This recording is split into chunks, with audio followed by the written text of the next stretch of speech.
Yes, as you can likely tell from my getup, I just saw Venom: The Last Dance. Yes, the third installment of the Venom movie. What a fantastic end to the franchise. Not sure. Hopefully it's not the end, but possible end to the franchise. They did call it The Last Dance. Very fitting name, but we will get into that.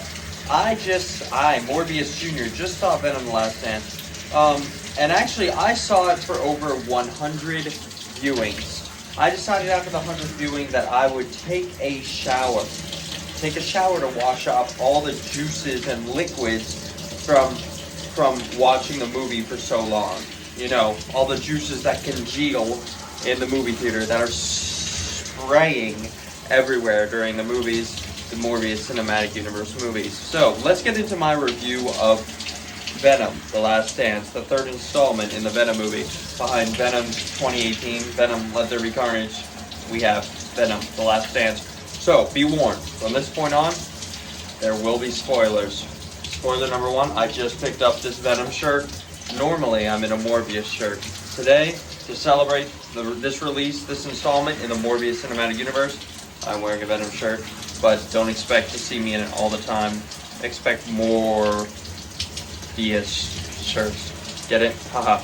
Anyway, moving on, let's actually get into some depth, some interesting stuff going on in the movie here. So, I saw Venom: The Last Dance, and I gotta say, the reviews are wrong. Everyone's saying the movie's great. I have to say, everyone, you are wrong. The movie is fantastic. I have not seen a movie better than Venom: The Last Dance, except for Morbius and some some clips I've seen of Morbius, Morbius 2 and Morbius 3. And so yeah, Venom: The Last Dance really surpassed my expectations. Honey, I am filming my Venom 3 review. I am screaming because I'm excited. So yeah, Venom: The Last Dance, where was I? I did take my wife to go see Venom: The Last Dance. She and I had a heck of a wonderful time. We were laughing and cheering and crying. But moving on, yes, Venom: The Last Dance, as you can see from this picture shows Eddie Brock, aka Eddie Brock, and Venom, aka the symbiote, as two pieces of one, two peas in a pod, the duality of man. It kind of is reminiscent of the that Morbius poster, you know, the Morbius poster with the Morbius face, and the face, yeah. It kind of reminds me of that because of the duality of man, the two sides, but Morbius is a little different because he was one, Venom is two, and you can see on Eddie's face that they're morphing into one, and Venom, there's this gap here, like he's giving a piece of himself to Eddie. That definitely comes into play later in the movie. I don't want to give away too many spoilers. We'll talk about the ending at the end, but here we are. So yeah, Venom: The Last Dance opens, and it is a breathtaking opening, and then there's some, you know, killing of some bad guys. Of course, Venom, lethal protector. I'd show you more of my shirt, but I do not have pants on because I pooped them. So, yeah, Venom: The Last Dance opens to one of the most insane choreographed openings of a fight scene. Venom takes out some gangsters. Venom saves some dogs. Foreshadowing, you know why? Dogs are animals, and in this movie, we get to see a lot of Ven animals. We get to see a lot of that. So, it's foreshadowing from the start. And I don't want to get too into the nitty-gritty. I want to save the viewing for yourself if you've seen the movie. We could definitely discuss in the comments below, but I want to save some of the movie viewing experience for you if you haven't seen it, which if you haven't seen it, sacrilege! 1, 2, you should go see it as soon as you can. So yeah, then we find out that there's these creatures hunting Venom, and they kind of look like I've never seen the Predator movies, but like Predator without a mask. But I think that's because Predator kind of ripped off Venom from the comics. So I'm glad that they're finally calling that out on screen. So anyway, Venom: The Last Dance, we get a lot of good Venom moments. I gotta say that there are so many characters in this movie that are just characters. And a lot of what I find important is foils. So in the movie-going world, you know, there's foil characters, like the opposite. What really makes Venom a hero, or what really plays off like his character in a way to make things interesting. And there's definitely a lot of foil characters for Venom here, you know. For Eddie Brock Venom, there's definitely some foils, you know. For example, he's two people in the same head. There's a lot of people with just one people in the same head. That's very interesting to me. There's also like this family, and Venom, he was engaged and now he's not, so he's sad. And there's also people getting married in Vegas, and he's sad because he was engaged and now he's not. And then one of the guys, Rai Zifan, I think is his name, is the actor. He plays the hippie dad of the family, and he's actually the same actor who plays Lizard. So he has like two characters for that could be in the Sinister Six, the hippie guy and Lizard. That's kind of like the 2-in-1. He's kind of like a foil to Venom, and he's a hippie and wears hippie shoes, and Venom's not a hippie or something. And he's really into aliens, but he's never seen an alien. And Venom's was never that into aliens, but he's bonded with an alien. So it's like he's actually like the opposites, and opposites attract. So it's very interesting, but I don't want to get into the nitty gritty for you there, because I want you to be able to experience that for yourself. They have great chemistry on screen. Highly recommend. It reminded me of the chemistry between Madame Web and her 3 female compatriots in her movie. Fantastic movie, by the way. Highly recommend Madame Web. It's a definite watch before this, because Venom takes place in, I want to say, 2019. I think he's only been bonded a year to Venom, unless if Venom 2018 is supposed to take place in 2023. But anyway, Madame Web takes place in like 2005, 2006. So definitely watch Madame Web first, so that you can get the background knowledge, and then maybe put in Morbius 15 times, because it's the best one. But moving on from that one, yeah, so Venom foil characters. Also, what they did with Area 51, they absolutely destroyed it. That was crazy. I have never seen a movie destroy Area 51 like that before, and replace it with Area 55. It seems like the writers of Venom know big government secrets, and they're exposing the elites to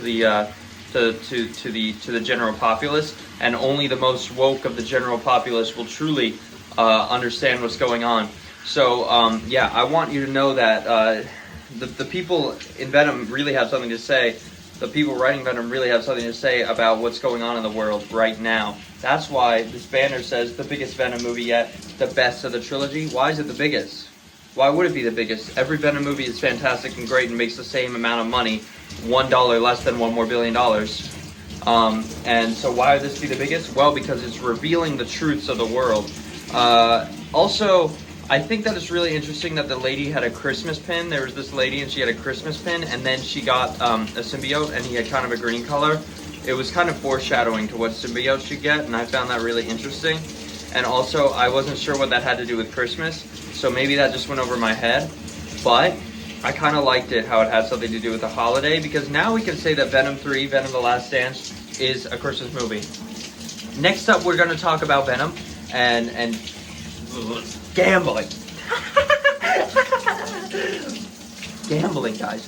Venom, he went gambling.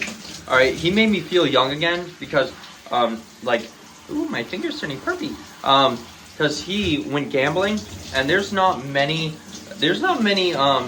movies that would truly show you what gambling is like, and how close you can be to winning. Because look, Venom might not have won on his poll, but he could predict what machine Miss Chen was on, and she won big. So that's crazy that Venom knew that. Sorry, I'm going to put this here for now because it's starting to slide down. I think I'm getting ink in my eye. But yeah, speaking of Miss Chen, gambling is awesome, by the way. Speaking of Miss Chen, yeah, Venom ran back into Miss Chen. Who knew this was going to happen? I was like, oh, I guess Miss Chen's not going to be in this movie. But Miss Chen was in it, and that's why they called it The Last Dance. No, it has nothing to do with Eddie Brock. It has nothing to do with Venom and Eddie Brock's relationship.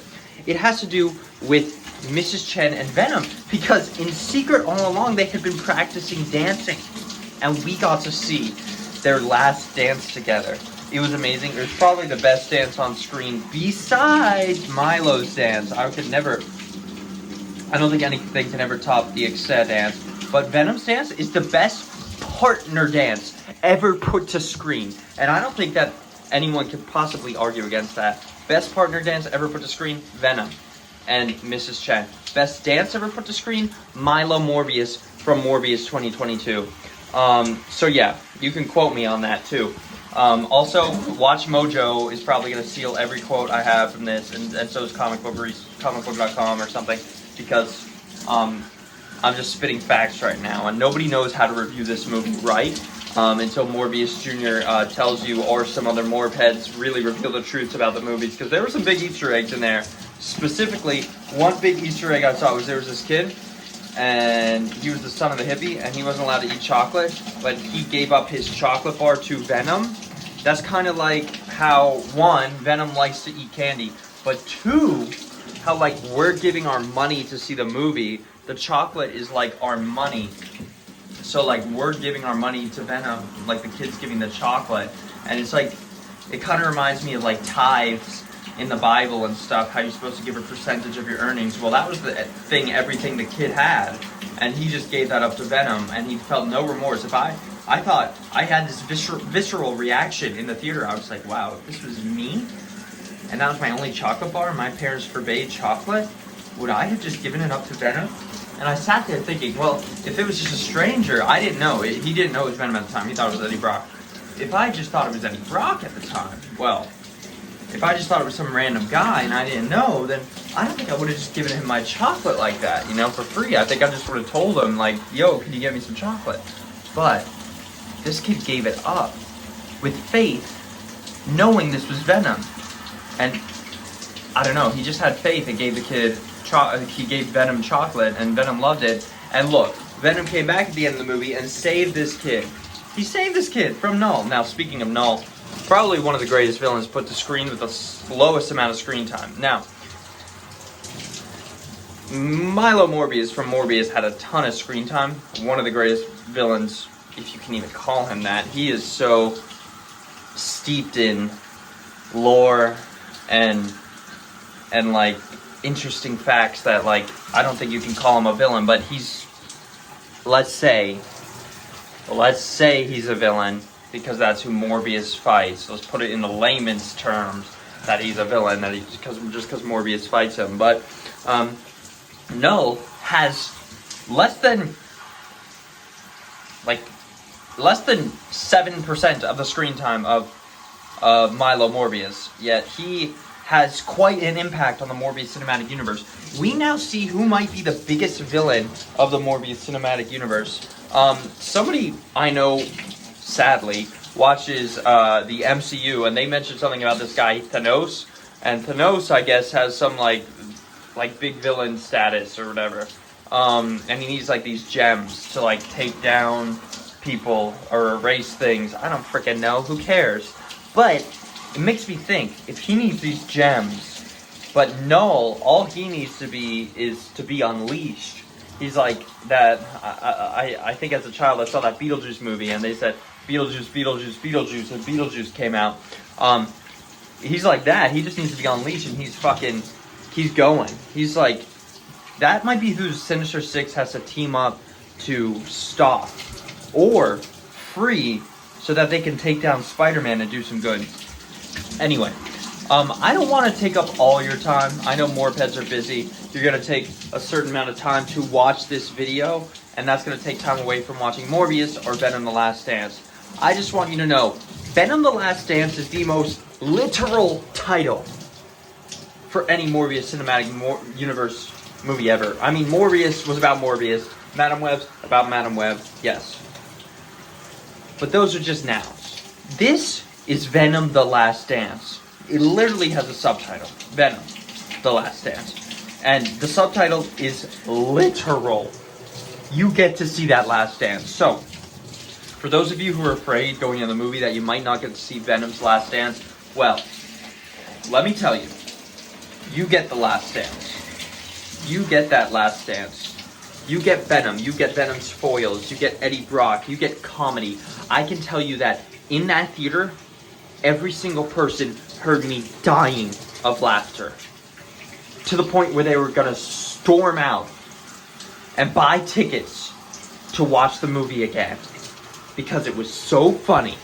I laughed so much. I cried, I sneezed, and I pissed myself. That movie, it was one... I don't say this lightly. It was one of the movies of all time.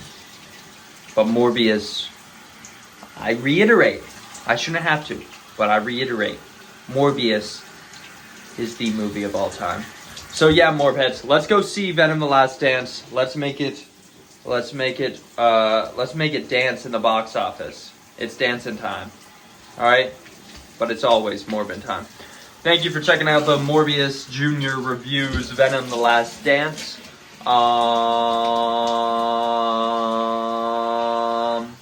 Yeah, I'm gonna get back to watching the movies. So remember, it's the biggest Venom movie yet, the best in the trilogy, according to Fandango or somebody on Fandango.